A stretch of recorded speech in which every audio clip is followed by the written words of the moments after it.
E aí, tudo bem? Sou Alfredo Oliva, sou professor universitário e quero voltar a falar de Michel Foucault.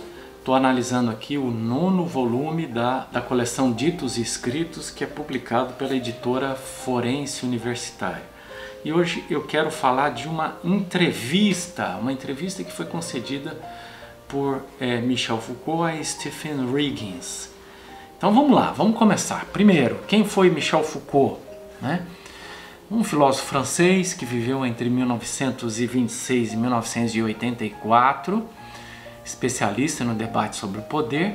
No caso específico desse texto, é uma entrevista que ele concedeu no ano de 1982, ele estava em Toronto, no Canadá, uma entrevista que foi concedida em inglês a Stephen Huygens, que era um professor na Universidade de Toronto. E eu vou então pensar alguns temas que são bastante interessantes que aparecem ao longo dessa entrevista. A primeira diz respeito ao valor do silêncio, né? Foucault narra um encontro que teve com o cineasta Daniel Schmidt e diz que eles tiveram uma verdadeira empatia silenciosa, né? Ele diz que eles ficaram mais ou menos 10 horas juntos, mas que não falaram mais do que 20 minutos. Né?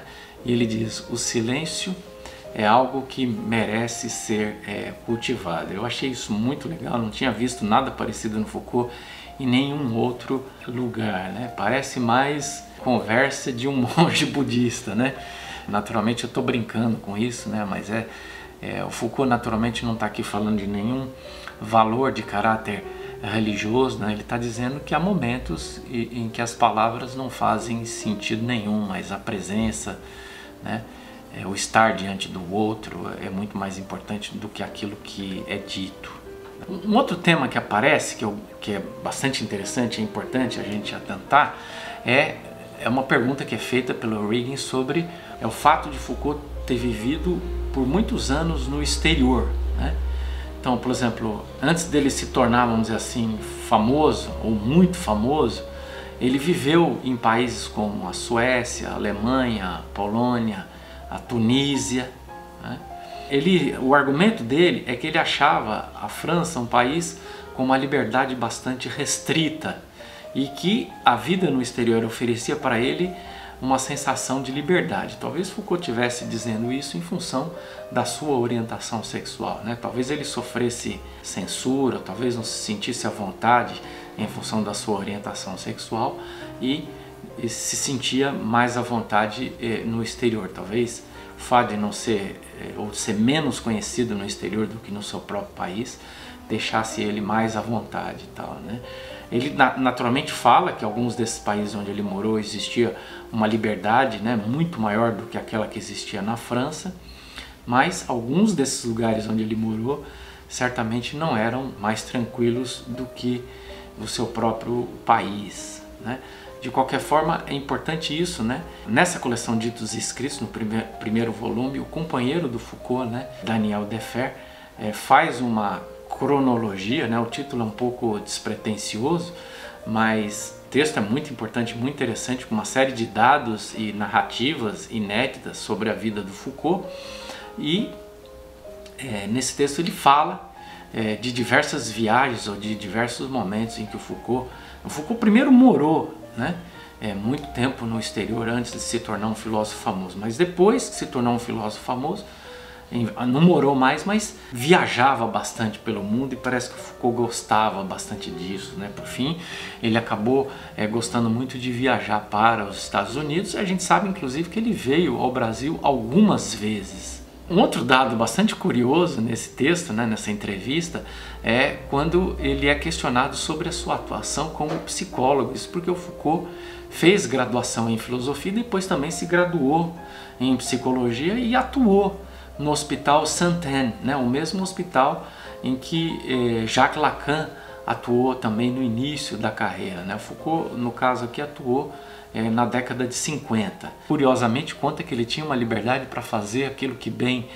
desejasse. Ele diz que ocupava uma posição intermediária entre os pacientes e o pessoal mais qualificado, né, os médicos. Ele sentia um certo incômodo com o seu status vamos dizer assim, marginal, né? Ou secundário, se vocês preferirem. E provavelmente essa experiência dele serviu para elaborar sua crítica à psiquiatria. A gente sabe que existe uma tese do Foucault chamada História da Loucura na Idade Clássica. Existe também um curso que ele ministrou nos anos 70 no Collège de France, onde ele faz uma crítica bastante importante, né, à psiquiatria, ao saber psiquiátrico, né, e segundo ele, injustamente ele acabou sendo identificado como um expoente do movimento antipsiquiátrico, né, mas ele achava que essa não era uma visão justa das coisas. Ele também fala nessa entrevista um pouco da sua formação filosófica. Ele conta, por exemplo, que foi aluno de Louis Althusser, né, um marxista francês bastante importante, que produziu uma certa academicização do marxismo. Ele diz que na época vigoravam, né, na academia francesa algumas correntes filosóficas que ele define como o hegelianismo, o marxismo e a fenomenologia, né? E ele diz que, a despeito dessas expressões serem importantes, estarem em destaque, ele se interessou mesmo e muito por Nietzsche, né? E a gente percebe isso, esse efeito das leituras que ele fez de Nietzsche em toda a sua obra, né? O próprio conceito de genealogia, que é um conceito bastante utilizado pelo Foucault, é construído a partir de uma releitura, de uma interpretação do conceito tal como aparece em Nietzsche, né? E ele finalmente fala que o ano de 1968 marca o declínio do marxismo como um dogma, né? Um outro tema bastante interessante nessa entrevista, né, é a questão da sexualidade, a análise que ele faz do tema da sexualidade. Ele diz que ele tentou fazer uma arqueologia do discurso sobre a sexualidade. A gente sabe que, como a gente está no ano de 1982, os volumes 2 e 3 da história da sexualidade não haviam sido produzidos ainda, publicados, né? O Foucault tinha publicado apenas o primeiro volume, e nesse volume ele então diz que tentou fazer uma arqueologia do discurso sobre a sexualidade, quer dizer, como é que se constituíram diversos discursos tentando se apropriar, né, tentando reger o campo da sexualidade. Ele mais uma vez volta ao debate sobre o questionamento da hipótese repressiva, né? Então esse é um tema que aparece bastante quando Foucault está analisando a questão da sexualidade, né? Porque existia no seu tempo a ideia de que o problema fundamental da sexualidade era a sua repressão, e o Foucault diz, olha, é verdade que a sexualidade foi e tem sido reprimida, mas, segundo ele, o principal problema em torno da questão da sexualidade não era a repressão, mas era exatamente o inverso disso, né? Era a inflação de discursos, de prescrições vindos de diversos campos, né? A religião, a medicina, a filosofia, né?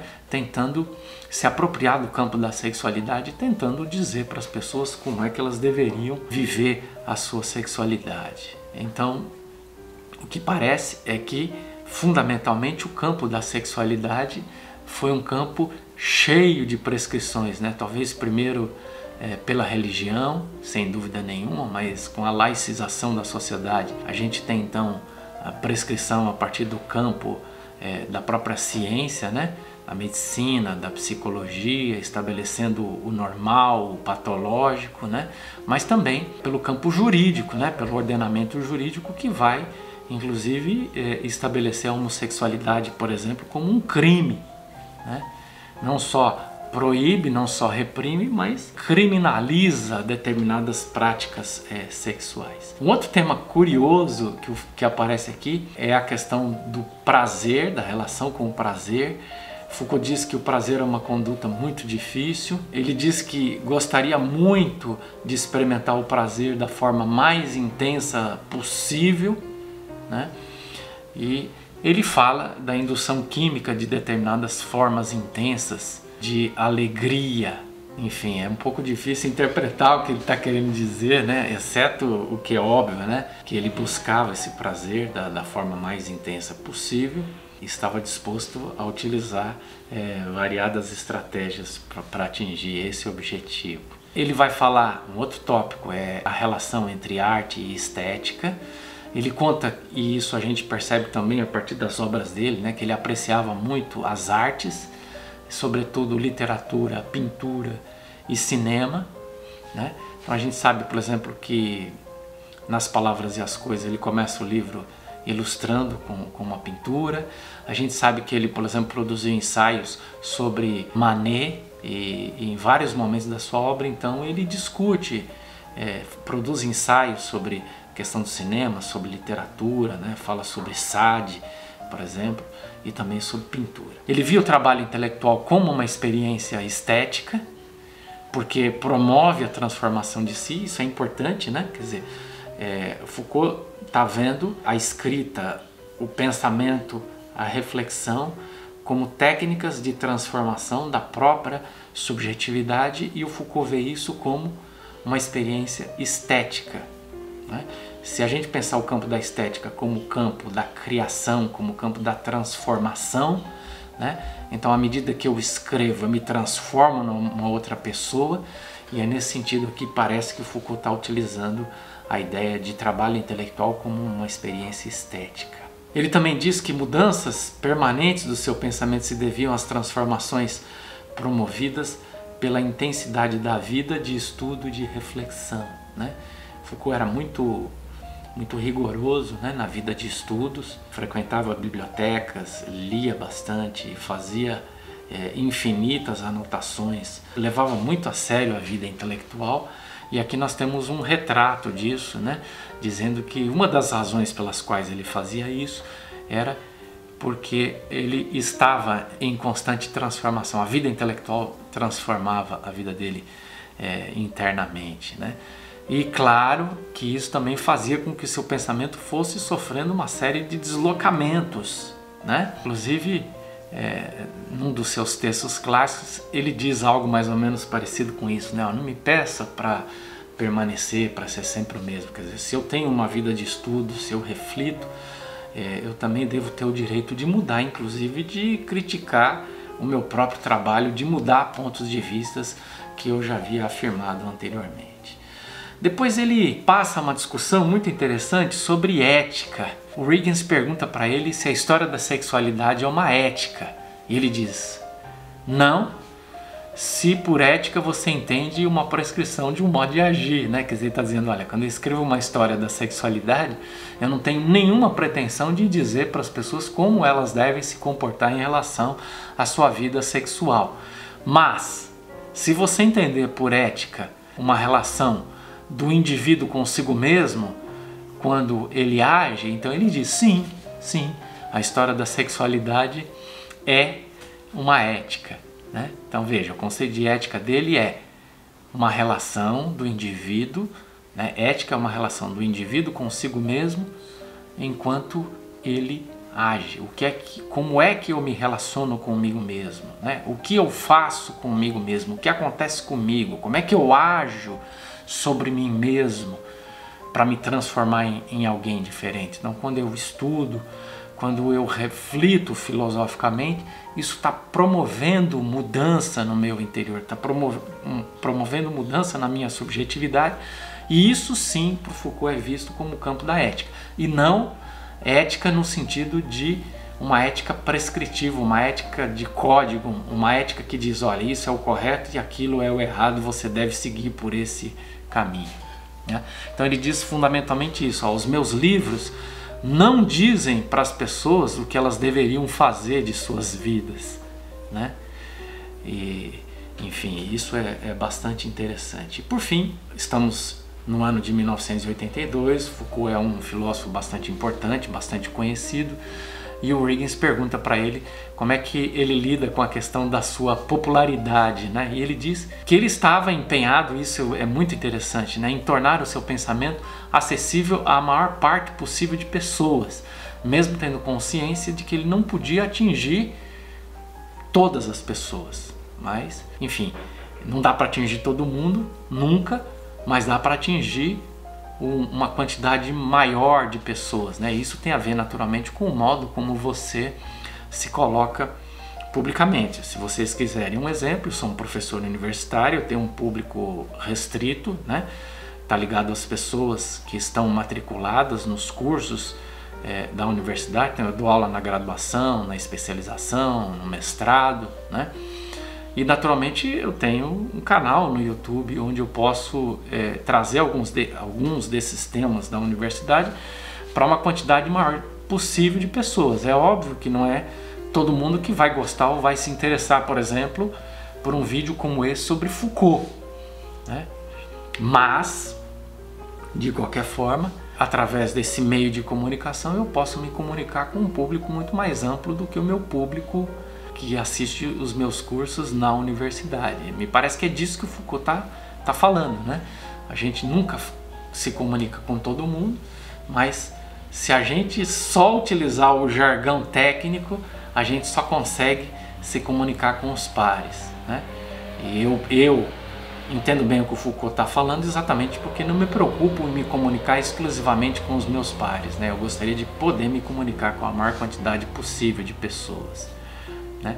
Foucault disse que via a si mesmo como um pesquisador que deveria tornar os resultados de suas pesquisas um fato público. Isso é muito legal e é um ponto de vista com o qual eu estou bastante identificado, né? Eu também me vejo como um pesquisador e também me vejo como alguém que deve tornar os resultados da minha pesquisa um fato público.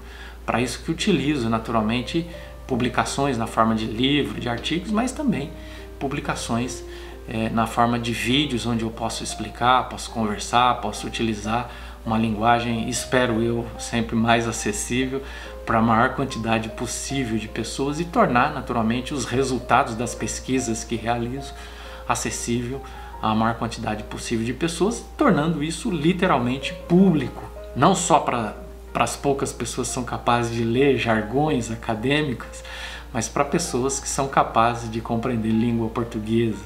E ele disse que ele procurava atender jornalistas da forma mais clara e acessível possível, ou seja, existia um empenho muito grande da parte dele em ser compreendido, né, e de explicar pontos de vista da sua obra para as pessoas, né? E essa entrevista é um exemplo disso. Por isso que eu gosto bastante dessa coleção Ditos e Escritos, porque elas correm paralelamente aos livros e aos artigos que muitas vezes são complexos, difíceis de serem compreendidos, mas através dessas conversas nós podemos ter acesso a uma série de ideias do Foucault que de outra forma a gente não conseguiria fazer com tanta facilidade. Eu espero que esse texto tenha inspirado você, espero que você tenha gostado de mais essa faceta de Michel Foucault. Eu espero encontrar você num próximo vídeo. Um abraço e até lá!